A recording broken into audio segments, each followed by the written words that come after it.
The movie begins on a farm in Spain where bulls live and grow up to become fighter bulls. At the start, we see some young bulls talking to each other. Another baby bull named Ferdinand comes. Ferdinand is a kind bull. He doesn't act naughty or tease anyone. He has a big heart and takes care of everyone. One day, Ferdinand was carrying a bucket of water to a flower. He watered the flower and looked at it lovingly. The other calves felt jealous because Ferdinand was so calm and kind. These calves were naughty and started teasing Ferdinand. Fortunately, a truck arrived, distracting them, which had come to select bulls for bullfighting. Today, a bull would leave their farm to participate in the biggest competition. One naughty calf said to Ferdinand, "Today, my father will go. He's strong and powerful and can defeat anyone." Ferdinand hoped his father would be chosen too, because going to the competition meant becoming famous. Soon, many bulls came out, eager to show their strength. They all started fighting to prove who was the strongest. Ferdinand's father and the father of the naughty calf joined the fight. In the end, Ferdinand's father emerged victorious. Ferdinand and his father were very happy, while the naughty calf and its father were angry. Despite the victory, Ferdinand felt sad because his father would leave for the fight. He knew his father would face pain and be far away from him. Ferdinand climbed onto his father's head and asked, "Father, is it necessary for you to go fight? Why do we have to fight?" His father replied, "My son, to live, we always have to fight. But don't worry, I will come back after winning." But Ferdinand couldn't say anything. He had no friends on the farm, and now his father was also leaving. The truck's door opened. Ferdinand's father climbed inside. Innocent Ferdinand felt at the same time. The naughty calf, dark brown and aggressive, stomped on Ferdinand's flower, crushing them. Seeing this, Ferdinand felt even more depressed.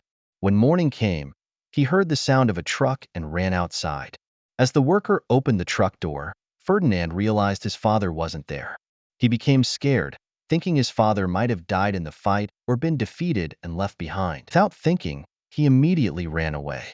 It was early in the morning, and some people in a car tried to stop him, while others started running after him. But Ferdinand didn't lose courage. It was dark everywhere, but he saw a train in the distance and quickly ran inside. The train eventually stopped at a new place, and Ferdinand got off. While running, he fell into a ditch, closing his eyes from fear. A man with his dog came by and rescued Ferdinand, taking him home. When Ferdinand woke up, it was morning. A girl appeared in front of him. Ferdinand wondered where he was. The girl tells him, "Don't worry, I won't harm you." She was Nina, the daughter of the man who had rescued Ferdinand with his dog. Gradually, Nina gained Ferdinand's trust. When he finally came out, Ferdinand was shocked to see a lovely garden with flowers everywhere. He started running in the garden, smelling the flowers and enjoying himself. As Ferdinand played in the garden, we see him grow older. Nina's father often played the guitar, and Nina played with Ferdinand. They became best friends. Though Ferdinand grew into a huge bull, his nature remained gentle. He had no interest in fighting and loved playing with Nina. One day, there was a big flower festival in town. Nina said to her father, "We take Ferdinand with us every year. Let's take him again this year." Nina's father said, "When Ferdinand was a small calf, it was fine. But now he's a big bull. Only we know how gentle he is, but people might get scared when they see him. The flower festival could be ruined." Nina, feeling sad, took some flowers in her truck and left. Ferdinand also felt sad and lonely. He thought about how sad Nina would be without him because she was used to having him with her. Ferdinand decided to go to the flower festival. When Ferdinand arrived, he approached Nina politely and said, "I won't do anything naughty."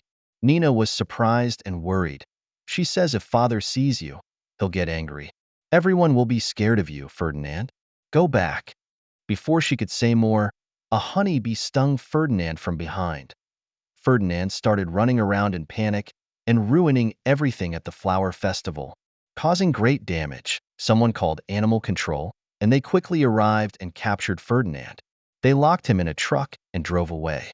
Nina desperate to explain that Ferdinand was her pet, but no one listened because Ferdinand was a huge bull and seen as dangerous. The truck took Ferdinand back to the farm he had escaped from as a calf. Ferdinand didn't want to return because he had bad memories associated with the place. There was a goat with Ferdinand in the truck. The goat tried to comfort him, saying, "Stop worrying, Ferdinand. Everything will be okay once we get to the farm." When Ferdinand arrived at the farm, he saw his old friends who welcomed him warmly. However, the brown bull, who had been rude and naughty in childhood, didn't welcome him. The brown bull said, "I was at peace when you left. Why did you come back?"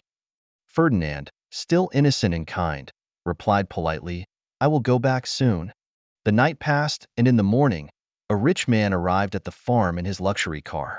He was tall and the director of the fighting show. He announced, "For my competition, I need a strong bull that can quickly defeat its opponent." The brown bull was excited, thinking, "Today, I'll defeat Ferdinand and become the hero." All the bulls started fighting. There was a bull with a red neck who fainted at the sight of the fighting. Ferdinand felt sorry for the bull with the red neck, knowing it lacked the courage to fight the larger bulls. Meanwhile, it was discovered that Redneck Bull had been taken to a slaughterhouse, causing sadness among the other bulls. On the other hand, the bull with the red neck remained unaware, hopeful that it had been chosen for the fights. Ferdinand, missing his father, pondered how to escape. When he discussed his plan with the other bulls, they didn't believe they were in danger of being slaughtered. Instead, they held on to the hope of being chosen for fights and becoming famous. Ferdinand then turned to some hedgehogs for help, and they agreed to assist him. Hurriedly, Ferdinand found himself in a room decorated as an achievement room for the farm, adorned with the horns of bulls who had won fights, evidence that they had been killed. Ferdinand saw photographs behind the horns, and one was of his father. The horns of his father were displayed, showing he had won fights, but now he was no longer in this world. Seeing this, Ferdinand felt heartbroken. He tried to tell his friends, but they mocked him. The brown bull sneered, "You will never be chosen for a fight, so now you're speaking ill of it." They started fighting, using their horns. During the scuffle, Ferdinand broke the brown bull's horn. The director of the fighting show, watching from the window, noticed Ferdinand's strength and decided he wanted Ferdinand for his next fight. According to the rules, the brown bull was taken to the slaughterhouse because its horn was broken, making it unable to fight ever again. Seeing this, the other bulls were saddened.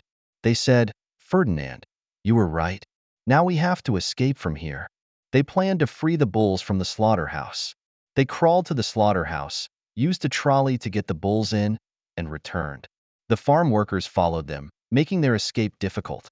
Without delay, the animals took a truck, with the small hedgehogs driving so the others could keep an eye on the workers. However, a car full of farm workers was also chasing them. Ferdinand kept an eye on the farm workers approaching and quickly urged his companions to jump off the truck. He spotted a train nearby and helped his friends onto it using his horns and head. But when it was Ferdinand's turn, the farm workers caught him, throwing ropes to restrain him. They locked him back in the truck, realizing belatedly how strong Ferdinand really was. Meanwhile, Nina and her father watched the news about Ferdinand's upcoming bullfight. Nina's father comforted her and suggested they go to the fighting show to try and rescue Ferdinand from there. At the stadium, Ferdinand stood before the crowd, but he had no interest in fighting. The arena, where his father and many bulls had lost their lives, held no appeal for him. Despite the director's attempts to provoke Ferdinand into action, he remained gentle and refused to engage. The audience started laughing, mocking the director for not being able to control a bull. This made the director furious. The director's ego was deeply wounded. He attempted to cut Ferdinand's horns with swords, but Ferdinand evaded him skillfully, not allowing the director to get close. In a moment of anger and self-defense, Ferdinand lifted the director into the air, his horns catching in the director's costume. This caused further embarrassment for the director, who threatened Ferdinand with a sword, intending to kill him. The audience, however, protested loudly, chanting for Ferdinand to be spared. In the midst of the chaos, Nina arrived at the stadium. She called out to Ferdinand and approached him gently, saying how much she had missed him. Ferdinand, seeing Nina, felt joyous. A flower fell on him, and the audience began to support Ferdinand, who sat calmly in front of the director. Even the director's heart softened as he turned away from his plan to kill Ferdinand, holding his sword but relenting under the positive atmosphere in the stadium. At that moment, the door opened, and Ferdinand's companions arrived, having followed him from the train to show their support. Nina then took all the animals, including Ferdinand, back to her home in her truck, fulfilling her wish. She enjoyed caring for them, and the movie ended happily, with Ferdinand safe and loved. Thank you for watching.